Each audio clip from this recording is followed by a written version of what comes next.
누가복음 11장 5절부터 13절까지입니다. 누가복음 11장 5절부터 13절까지 교독으로 봉독하겠습니다. 또 이르시되 너희 중에 누가 벗이 있는데 밤중에 그에게 가서 말하기를 벗이여 떡 세 더미를 내게 구워달라. 내 벗이 여행 중에 내게 왔으나 내가 먹을 것이 없노라 하면 그가 안에서 대답하여 이르되 나를 괴롭게 하지 말라. 문이 이미 닫혔고 아이들이 나와 함께 침실에 누웠으니 일어나 내게 줄 수가 없노라 하겠느냐. 내가 너희에게 말하노니 비록 복됨으로 인하여서는 일어나서 주지 아니할지라도 그 간청함을 인하여 일어나 그 요구대로 주리라. 내가 또 너희에게 이르노니 구하라 그러면 너희에게 주실 것이요 찾으라 그러면 찾아낼 것이요 문을 두드리라 그러면 너희에게 열릴 것이니 구하는 이마다 받을 것이요 찾는 이는 찾아낼 것이요 두드리는 이에게는 열릴 것입니다. 너희 중에 아버지 된 자로서 누가 아들이 생선을 달라 하는데 생선 대신에 뱀을 주며 달라 하는데 전갈을 주겠느냐. 너희가 너희가 악할지라도 좋은 것을 자식에게 줄 줄 알거든 하물며 너희의 하늘 아버지께서 구하는 자에게 성령을 주시지 않겠느냐 하십니다. 아멘. 우리 앞뒤자와 인사 나누실까요? 또 한 주간이 지나가는데요. 수고 많으셨죠? 한 주간 지내시느라 수고하셨습니다. 주일을 다시 뵙게 돼서 반갑고요. 진심으로 사랑하고 축복합니다. 여러분 오늘 12시에 약속해 놓으신 거 없으시죠? 네. 조금 시간이 지체될 것 같아요. 여러분 좀 마음을 놓으시고 저도 좀 편하게 준비한 말씀을 나누겠습니다. 오늘 또 예수님의 비유의 한 대목을 생각해 보고자 합니다. 내용인즉 한밤중에 한 친구가 여행 중에 친구의 집을 찾아왔어요. 근데 음식을 대접할 게 없어요. 그래서 같은 동네에 살고 있는 다른 친구 집을 이 집주인이 찾아간 것입니다. 이런 내용인데요. 이게 지금 이 비유의 내용 자체도 그렇고 또 이 비유가 놓여있는 문맥도 그렇고 기도에 관한 가르침이 분명하죠. 이 비유는 기도에 관한 가르침을 담고 있습니다. 우리가 하나님 나라 백성으로서 이 땅에 하나님 나라를 이루어가는 이 삶의 여정에서 기도가 우리에게 어떤 의미가 있는가 이 비유를 통해서 한번 주목해 보고자 합니다. 먼저요, 비유를 자세히 들여다보면은 이 이야기 속에 세 인물이 등장해요. 조금 구조가 복잡할 수 있는데 이런 거죠. 지금 한 사람이 여행 중에 지금 한 친구의 집에 왔어요. 근데 한밤중에 왔다고 돼 있죠. 이건 중동에서 자연스러운 일입니다. 한낮에 그 자결하는 태양빛을 피해서 보통 여행을 밤에 해요. 그래서 밤에 도착하는 거죠. 지금처럼 편의점이나 식당이 잘 갖춰져 있지 않기 때문에 그 시간까지 쫄딱 굶었겠죠. 허기진 채로 지금 친구 집에 왔어요. 중동의 문화는 참 손님을 환대하는 문화가 있죠. 그래서 발 씻을 물을 제공했을 것이고요. 또 급진, 또 저녁 식사를 대접해 드려야 해요. 그런데 안타깝게도 그날따라 그 집에 먹을 게 하나도 없는 것입니다. 그러니 지금 쫄딱 굶은 채로 그 허기진 배를 움켜쥐고 그냥 잠자리에 들게 할 수는 없어요. 어떻게든 음식을 제공해야 하는 것이죠. 그래서 이 사람이 친구네 집을 찾아간 것입니다. 이 손님에게 줄 떡을 얻으러 한 동네에 살고 있는 친구 집에 갔는데요. 당시 유대인들은 빵을 구울 때 집에서 굽지 않고요. 그 동네 한켠에 마련된 공동 화덕에서 구웠다고 해요. 그러니 속속들이 사정을 잘 알죠. 오늘 이 집에서 빵을 몇 개를 구웠는지, 그래서 지금쯤 어떤 집에 빵이 남아있는지 이런 정보들이 알고 있어요. 그래서 지금 빵이 남아있음직한 그 친구네 집으로 지금 달려간 것입니다. 이건 제 얘기가 아니고요. 그 케네스 데일이라고 이 예수님의 비유 연구에 있어서 나름 이름 있는 학자예요. 미국 학자인데 그냥 책상머리에 앉아서 이론만 공부한 게 아니라 중동에서 오랜 시간 살았습니다. 직접 살면서 중동의 문화를 몸에 익혔어요. 그게 이분의 성경 연구에 그대로 녹아져 있는 것이죠. 이분이 쓴 책이 중동의 눈으로 본 예수님의 비유 이런 책이 있거든요. 거기에 지금 나온 얘기들이에요. 자, 빵이 있을 것으로 이렇게 인식되는 이제 그 친구 집에 찾아가서 요구합니다. 그게 5절부터죠. 보시오, 떡 3덩이를 내게 구워 달라. 내 벗이 여행 중에 내게 왔으나 내가 먹을 것이 없노라. 그래요. 문제는 지금 한밤중이잖아요. 지금 온 식구들이 다 잠들어 있는 그런 밤늦은 시간이에요. 자, 만약에 여러분께서 지금 이 아이들과 함께 침상에 누워있는 그 사람이라면은 지금 이 한밤중에 떡을 빌리러 온 이 친구에 대해서 어떻게 반응하시겠습니까? 그래, 이게 친구지. 친구라면은 당연히 그럴 수 있는 거지. 라고 기쁜 마음으로 떡을 준비해서 주겠습니까? 아니면 아무리 친구라고 해도 그렇지. 넘지 말아야 될 선이 있는 것 아니야. 지금 시간이 몇 시인데. 그리고 나도 떡을 맡겨놨나? 이 시간에 떡을 달라고 하면 어떡해? 이렇게 짜증을 내시겠습니다. 예수님께서 이 사람에게서 기대되는 반응에 대해서 7절에 말씀하셔요. 그렇게 되어 있죠? 나를 괴롭게 하지 말아라. 문이 닫혔고 아이들이 나와 함께 침실에 누웠다. 일어나서 내가 네게 줄 수 없다. 자, 여기까지만 보면은 부정적인 반응이죠. 거절이에요. 지금 아이들이 다 침상에 누워 있고요. 문이 닫혔다라는 말은 지금 이중으로 보통 문이 되어 있는데 이렇게 문을 열고 떡을 준비해서 주려면 아무래도 소란스러운 소리가 날 것 아닙니까? 그럼 아이들이 다 깨버린다고요. 이런 귀찮음을 감수하고 싶지 않아요. 그래서 이복의 친구 그냥 돌아가고 내일 아침에 오게나. 지금 이렇게 거절한 것처럼 보이는데 끝까지 읽어보면 그게 아니죠. 네게 줄 수가 없노라 하겠느냐 이렇게 되어 있죠. 뭡니까? 지금 물으셔요. 그렇게 하겠느냐. 그 물음인즉 그렇게 하지 않는다라는 거죠. 그건 모두의 상식이라는 겁니다. 그러니까 밤늦은 시간에 왔다고 지금 문이 닫혀 있고 아이들이 지금 다 곤히 잠들어 있다고 해서 그걸 핑계로 떡을 주지 않는 것은 말이 안 된다. 유대인이라면은 누구나 다 그 시간에 일어나서 그 친구의 요구대로 떡을 주게 되어 있다. 지금 예수님께서 그런 취지로 질문을 하신 것이죠. 이제 이걸 이해하려면은 유대인의 그 끈끈한 공동체 의식을 우리가 좀 이해할 필요가 있어요. 이들의 공동체 의식이라면은 그 동네의 한 집에 찾아온 손님은 그 집의 손님일 뿐만이 아니라 동네 전체의 손님이에요. 자, 옆집에 지금 손님이 찾아왔어요? 그러면은 그 손님은 옆집의 손님만이 아니라요, 나의 손님이기도 해요. 우리 모두의 손님인 것입니다. 그러니 그 손님 환대의 의무는 옆집 친구에게만 있는 것이 아니라 나에게도 있는 것이에요. 우리 모두에게 공동 책임입니다. 자, 그런 의식을 가지고 있어요. 그러니 당연히 그 손님은 곧 나의 손님이고 그 손님이 허기진 채로 잠자리에 들 수는 없는 일이고 당연히 떡을 줘야지 하고 일어나서 떡을 준다는 거죠. 이걸 통해서 예수님께서 말씀하시고자 하시는 건 뭘까요? 그건요, 성도의 기도는 특권이라는 거예요. 기도는 권리라는 거예요. 지금 이 친구가 자기를 찾아온 손님에게 줄 떡을 구하기에 한밤중에 그 집 친구 집을 찾아간 것, 그것은 전혀 결례가 아니라는 거예요. 그건 무례한 일이 아니에요. 그건 당연한 권리예요. 그 동네에 살고 있는 한 주인으로서 당연한 권리이다. 우리 주님 말씀하시는 거예요. 우리가 하나님께 나아가 우리의 소원을 아뢰는 것, 우리의 필요를 구하는 것, 그건 당연한 권리예요. 여러분, 성도의 특권입니다. 하나님의 자녀로서 누리는 특권이다. 우리 주님 말씀하시고요. 자, 계속되는 예수님의 비유를 좀 더 보면요, 예수님께서 이 떡을 요구받은 사람이 결국 그 친구의 요구를 들어줄 수밖에 없는 이유에 대해서 말씀하셔요. 그게 이제 8절이죠. 보면요, 벗됨으로 인하여서는 일어나서 주지 아니할지라도 그 간청함을 인하여 일어나 그 요구대로 주리라. 그렇게 돼 있어요. 자, 간청함으로 줄 거다.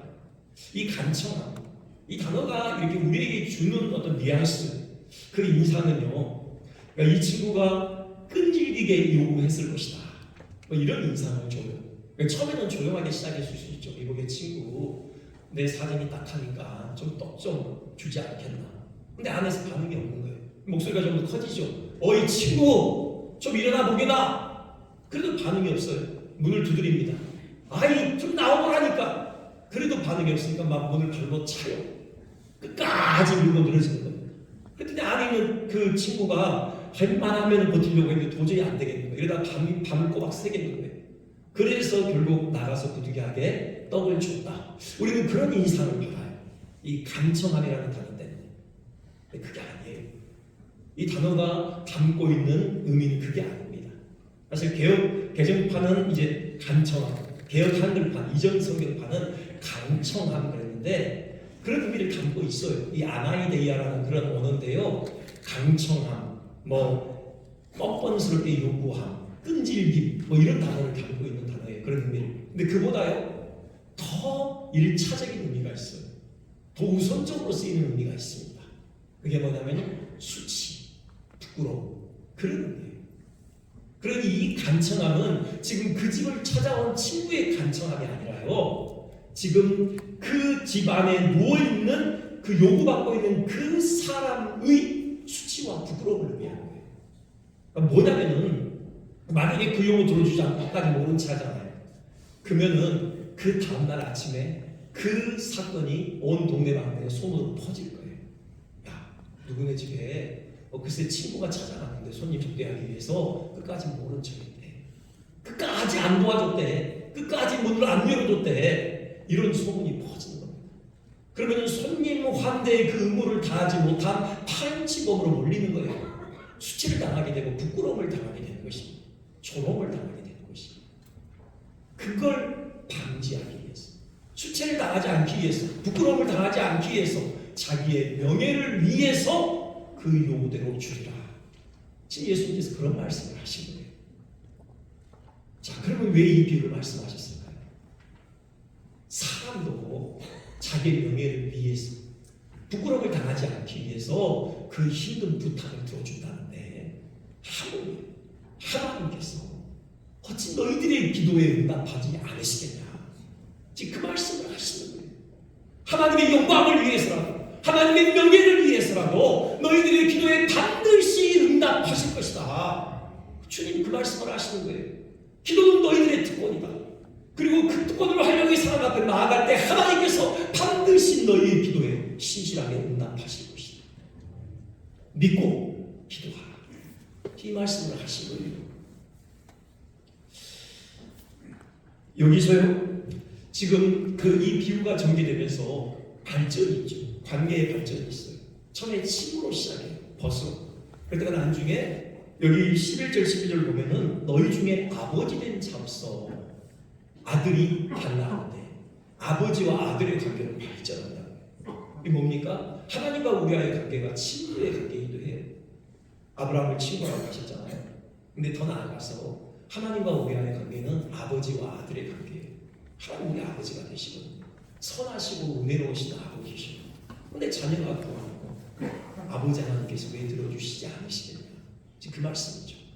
여러분 한번 생각해 보세요. 자녀분들을 키우시는 우리 부모님 되시는 분들은 여러분에게 누군가 돈을 달라고 할 때 가장 뻔뻔하게 떳떳하게 당당하게 돈을 요구하는 그 사람 누굽니까?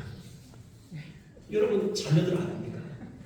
그렇죠. 이상하게 아들들, 딸들은요 당당해요. 네, 저희도 그랬어요. 저 아들 셋 키우거든요. 근데 하나같이 당당합니다. 네, 맡겨놓은 양 이렇게 운동화 사달라고 그러고요. 심지어 카드도 가지고 가요. 카드를 가지고 자기 친구들을 데리고 가서 학교 매점에서 긁어요. 뭐 전혀 문제 없어요. 그 말씀 하시는 거예요. 지금 너희가 아들이니까 하나님께 나가서 당당하게 구해라. 그건 너희들의 권리다. 그러면은 아버지는 어떻게, 여러분 어떻게 하세요? 야, 네 나한테 맡겨놨어? 너 이렇게 뻔뻔하게 나한테 달라고 그래? 없어. 그러지 않잖아요. 어떻게든지 마련해주잖아요. 카드 건네주잖아요. 그래, 친구들하고 가서 사 먹어. 뭐 마음은 이렇게 불안하지만 뭐 그렇게 하잖아요, 여러분. 그런다. 그게 의무이기도 하지만 기쁨이에요, 부모에게. 그렇잖아요. 그게 부모된 권리입니다. 아버지 하나님께서 그러신다는 거예요. 들어주신다는 거죠. 그 하나님 신뢰하고 기도해라. 이 비유를 통해서 주님 그렇게 말씀을 하십니다. 근데 여기요 8절 끝에 보면은 주목할 만한 표현이 하나 있어요. 11절이죠. 죄송합니다. 8절이죠. 8절 보면은 그 간청함을 인하여 일어나 그 요구대로 주리라. 그 요구대로 주리라. 여기 요구대로. 이게 원래 원의 의미는 필요대로 그런 의미예요. 그러니까는 지금 원래 이 친구는 떡 3덩이만 요구했잖아요. 근데 그것만 아니라 더 필요한 것까지 같이 얹어서 줬다는 거예요. 이것도 케네스 베일리의 해석입니다. 그러니까는 보통 떡만 먹지 않잖아요. 유대인들이 떡을 반드시 소스에 찍어 먹어요. 그 초라고 번역했는데 그 포도주에 물을 타서 이렇게 뭔가 만든 떡만 먹으면 뻑뻑하니까 반드시 찍어 먹거든요. 우리식으로 한다면 발사믹 소스, 뭐 조청 이런 거 있고요. 그 외의 식사를 위해서 부대적으로 필요한 것들, 그 필요에 맞게 줬다. 그런 의미. 하나님께서 그러신다. 우리의 필요에 응답하시되 우리가 요구한 것만 주시는 게 아니라요. 누구보다도 우리의 필요를 아시는 하나님께서 우리의 필요대로 주신다는 거죠.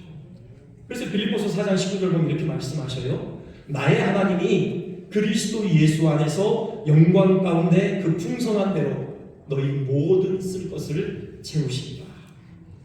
그러시죠. 얼마나 부유하신 분이십니까? 우리 아버지 하나님께서 그 부유하신 대로 우리의 모든 쓸 것을 채워주시는 아버지 하나님이시다. 우리 그 사실 신뢰하면서 이 기도의 특권을 통해 하나님의 부유하심을 풍성히 누리시기를 주님의 이름으로 축원합니다. 아멘. 자, 그런데 이 비유로 이제 결론부에 가면은 정말 중요한 말씀을 우리 주님께서 하시죠. 하나님께서 우리에게 안겨주시는 최고의 기도 응답이 뭐냐? 최고의 선물이 뭐냐? 그게 바로 성령이라는 거죠. 13절 말씀하셔요. 하물며 너희 하늘 아버지께서 구하는 자에게 성령을 주시지 않겠느냐. 그렇습니다. 최고로 좋은 것, 최고로 좋은 선물, 성령이다 말씀하셔요. 생각해보면 그래요. 우리가 하나님께 기대할 수 있는 최고의 선물은요, 성령입니다. 성령을 받으면요, 모든 걸 다 받은 것입니다. 성령은 예수 그리스도의 영이시거든요. 성령을 받았다는 것은요, 곧 예수 그리스도를 받았다는 거예요. 우리의 생명의 떡이신 예수님을 우리 마음에 모시고 살게 되었다는 거죠. 그분과의 생명의 연합 가운데 들어가게 되었다는 거예요. 지금 이 비유의 바로 앞에 주기도문이 놓여 있다고 하잖아요. 예수님께서 주기도문을 가르치셨죠. 주기도문의 몇 가지 기도의 제목들을 여러분 아시죠? 우리가 평생 따라야 될 기도의 모범이에요. 근데요, 그 기도의 제목 중에 가장 핵심이 되는 기도 제목이 뭐냐? 그건요, 한 가운데 있는 기도 제목이죠. 날마다 우리에게 일용할 양식을 주옵시고. 여러분, 구조가 그렇게 돼 있어요. 날마다 우리에게 일용할 양식을 주옵시고, 이 기도가 한 가운데 있고요. 그 앞으로 이 누가복음 11장에는 두 가지 기도가 들어있죠. 이름을 거룩히 이름을 받으시고 나라가 임하시고. 그런데 있고요. 그 다음에 그 일용할 양식 다음에 또 두 가지가 나옵니다. 우리 죄를 사하여 주옵시고 우리를 시험에 들게 하지 마옵시고. 자, 그 구조상 지금 좌우 대칭이에요. 지금 앞 뒤가 대칭이에요. 그러면은 그 가운데가 핵심 메시지예요. 바로 우리에게 일용할 양식을 주옵시고. 주기도문에 있어서 핵심 기도 제목입니다. 일용할 양식이 뭔데요? 육체적인 양식이기도 하지만요, 영적인 양식, 곧 우리의 생명의 떡이신 예수님을 의미하는 것입니다. 생명의 떡이신 예수님을 구하는 기도인 것이에요. 왜요? 예수님을 얻는 것이 모든 것을 얻는 것이기 때문에 그래요. 일용할 양식인 예수님을 얻는다. 그건요, 그분이 십자가에서 찢기신 그 살을 먹는 것이고, 그분이 십자가에서 흘리신 그 피를 마시는 것이에요. 그분이 십자가의 죽음으로 마련하신 그 부활의 생명을 우리가 얻는 거라고요. 그 영원한 생명을 우리가 누리는 거라고요. 여러분, 온 천하를 다 줘도요, 이 예수님의 이 부활의 생명, 이 영원한 생명과 결코 바꿀 수 없어요. 무엇이 중요해요? 여러분, 부활의 생명이 중요해요. 이 영원한 생명이 중요하다고요. 이건 제 말씀이 아니라 지금 예수님의 말씀이에요. 누가복음 9장 25절. 사람이 만일 온 천하를 얻고도 자기를 잃든지 빼앗기든지 하면 무엇이 유익하냐? 여러분, 영원한 생명을 누려야죠. 예수님이 십자가에서 마련하신 그 부활의 생명을 받아 누려야 할 것 아닙니까? 그게 성령을 받으면 해결되는 거예요. 그 생명의 떡이신 예수님과 생명의 막 가운데 들어가면 그분의 살과 피를 먹고 마시는 삶이 펼쳐지게 되는 것이죠. 그리고 성령으로 충만하게 된다는 것은 예수님으로 충만하게 된다는 것이고, 예수님의 십자가의 그 피 묻은 복음을 깊이 깨닫게 된다는 것. 그 안에 담겨있는 우리를 향하신 그 주님의 놀라우신 사랑, 그 은혜를 온 몸과 인격으로 깨닫게 되는 것이에요. 예수님께서 하나님의 아들이시잖아요. 근데 우리와 같은 인간을 믿고 있다고 하셨어요. 빌립보서 2장에서는 이걸요, 자기를 비워 그렇게 표현하고 있어요. NIV 영어 성경에서는요, He made himself nothing. 아무것도 아닌 것이 되셨다. 그래요. 하나님의 아들이 우리와 같은 사람이 되신 것은 하나님의 아들 입장에서 볼 때 아무것도 아닌 것이 되신 거예요. 그런 은혜가 복음 안에 담겨 있어요. 더 나아가죠. 빌립보서 2장 8절 보면요, 자기를 낮추시고 죽기까지 복종하셨느니. 그래요. 늘 말씀드리지만 생명 자체이시잖아요. 생명의 근원이시잖아요. 그 하나님의 아들이 죽음의 자신을 복종시키셨어요. 3일간이나 무덤에 누워 계셨다고요. 여러분, 복음 안에는 이 놀라운 주님의 사랑이 담겨 있어요. 그 은혜가 고스란히 묻어 있는 것입니다. 성령으로 충만하게 된다는 것은요, 이 십자가의 피 묻은 복음을 온 인격으로 깨닫게 된다는 거예요. 여러분, 그러니 감격하는 거죠. 환희가 넘치게 되는 거예요. 그럼 거룩한 즐거움이 가득 있게 되는 것입니다. 밭에 감추인 보화를 발견한 그 사람, 기쁨으로 집에 갔어요. 모든 것들을 다 팔아서 그 밭을 사잖아요. 바로 이거예요. 여러분, 그런 기쁨, 그런 즐거움, 참 보배로운 것이 무엇인지를 아는 그 지혜, 성령 충만을 통해서 우리가 얻게 되는 것이에요.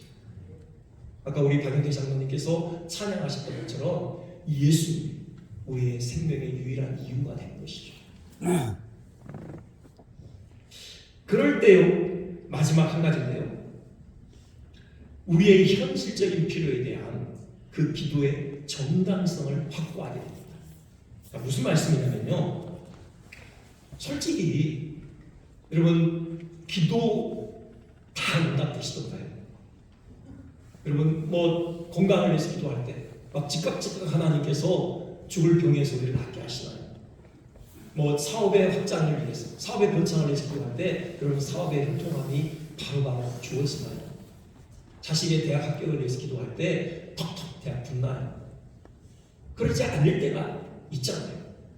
분명히 예수님께서 이 비유를 통해서 기도는 특권이다, 하나님께서 반드시 우리 기도에 응답하신다 약속하셨음에도 불구하고 그 약속이 우리의 현실에서 바로바로 이루어지지 않은 것처럼 보여요.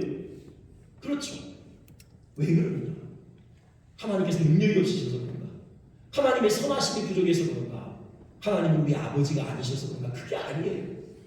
문제가 어디 있냐면요, 우리에게 있는 거죠. 우리에게 있어요. 여기 생선과 알을 구하는 그런 내용이 나오잖아요.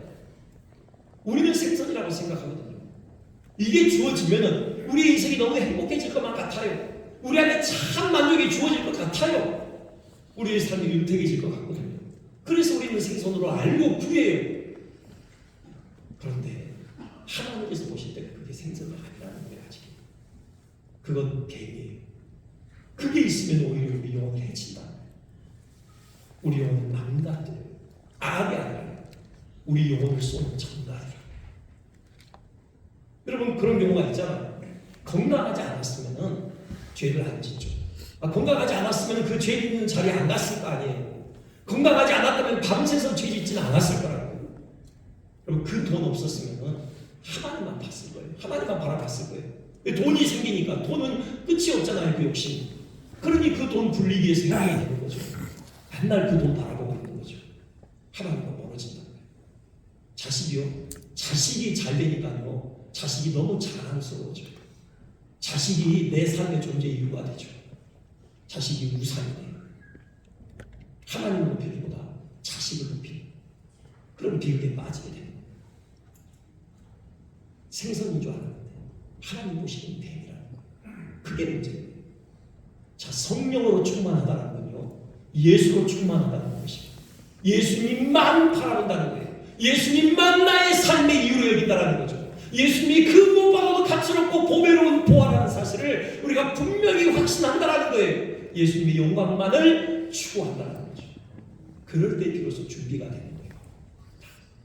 이제 생선이 생선이구나. 이제 비로소 알이 이게 알이구나. 안겨주시는 겁니다.